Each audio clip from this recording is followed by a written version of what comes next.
আসসালামু আলাইকুম এভরিওয়ান, আশা করি সকলেই ভালো আছেন। তো আজকে সকাল সকাল ঘুম থেকে উঠে পড়েছি, কারণ যাব সার্ভিস সেন্টারে আমার বাইকটাকে সার্ভিস করার জন্য।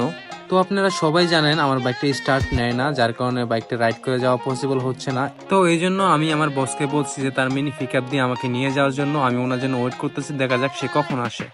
A few moments later. এতক্ষণ ওয়েট করার পর আমার বস চলেই আসলো। এটা কিভাবে বাঁধবো সেই প্ল্যান চলতেছে। আমার মোটরসাইকেলের ডাবল স্ট্যান্ড নেই, যার কারণে প্রবলেম ফেস করতে হতে পারে। তো মোটরসাইকেলটা পিকআপে উঠানো কমপ্লিট, এখন হচ্ছে এটা বাঁধার প্রস্তুতি চলতেছে, যেটা নিয়ে আমি অনেক চিন্তিত যদি কোনো কিট ভেঙে যায়।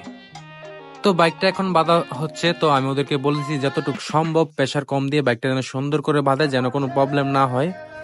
তো এখন সবকিছু কমপ্লিট হয়ে গেছে। আমি আমার আম্মুর কাছ থেকে বিদায় নিয়ে এখন চলে যাব সাভারের উদ্দেশ্যে। তোমায় মাঝারে রাখবো, ছেড়ে দেব না।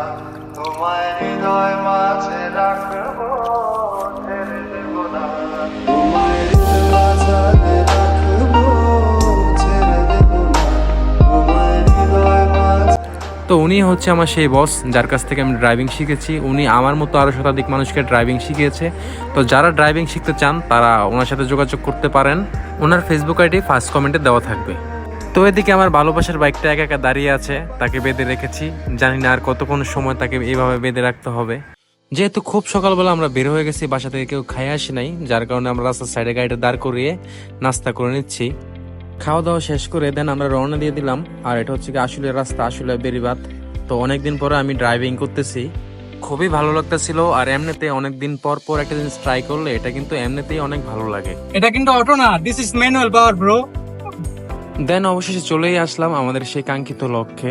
এটা হচ্ছে গিয়ে রমজান ভাইয়ের বাইক সার্ভিস সেন্টার, অনেকেই স্পার্ক বিডি নামে চিনে। দূর থেকে দেখা যাচ্ছে রমজান ভাই বাইক সার্ভিস করতেছে।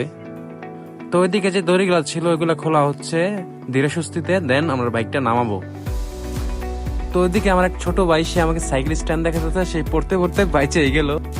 বাইক টেকনিশিয়ান রহমতুল্লাহ, সে হচ্ছে আমার ইঞ্জিনটা ডাউন দিছে, সে আমাকে সিসটা দিবে। সিসের দুই এক জায়গায় ভাঙা আছে, তারপর হচ্ছে ভালো করে ধীরে সুস্থিতে সিসটা সম্পূর্ণভাবে আমি হচ্ছে জ্বালাই করব। এখন সে বাইকের যে ওয়ারিং গুলো ছিল ওগুলো আস্তে আস্তে খুলে সে আমাকে দিবে। দেন চলে আসলাম ওয়ার্কশপে। এই ওয়ার্কশপটা মোটামুটি আমার কাছে ভালোই লাগলো, এখানে কাজটা মোটামুটি ভালো হবে আমার মনে হয়, যার জন্য এই ওয়ার্কশপে নিয়ে আসা। এখন হচ্ছে আমার বাইকের যে সেসিস দু এক জায়গায় ভাঙা আছে ভালো করে রিপেয়ার করে, এবং পিছনে একটা ভালো করে হুইল বার বানাবো। তো এটা হচ্ছে সেকেন্ড হ্যান্ড বাইক কেনার সমস্যা, একটা জায়গায় ভাঙা দেখছিলাম, তারপরে জ্বালাই করতে গিয়ে দেখি 17-18 জায়গায় ভাঙা। পিছনে একটা হচ্ছে হুইল বারের ক্লামও বানালাম। তো রহমতুল্লাহ হচ্ছে কি আমার ইঞ্জিনটা খুলছে, ইঞ্জিনে কি কি লাগবে সে আমাকে বলতেছে। পিস্টন, সিলিন্ডার, সিম, বাল্ব অয়েল সিল, এগুলো ইত্যাদি এই সব কিছু লাগবে। তো হচ্ছে ক্যান সবগুলো আলহামদুলিল্লাহ ভালো আছে। তো একটা সম্পূর্ণভাবে খুললে বাকিটা বলা যাবে। আর এদিকে মনোযোগ সহকারে আমি আমার ইঞ্জিনটা দেখতেছি। তো আমার যে কোনো কাজই হোক না কেন আমি ওটা নিজে থেকে করালে আমার কাছে অনেক ভালো লাগে, এই জিনিসটা আমি পছন্দ করি। তো বাইকে যে পার্টস গুলো লাগবে ইনশাল্লাহ আজকে অর্ডার করে দিব। অর্ডার করলে 10-12 দিনের ভিতরে চলে আসবে।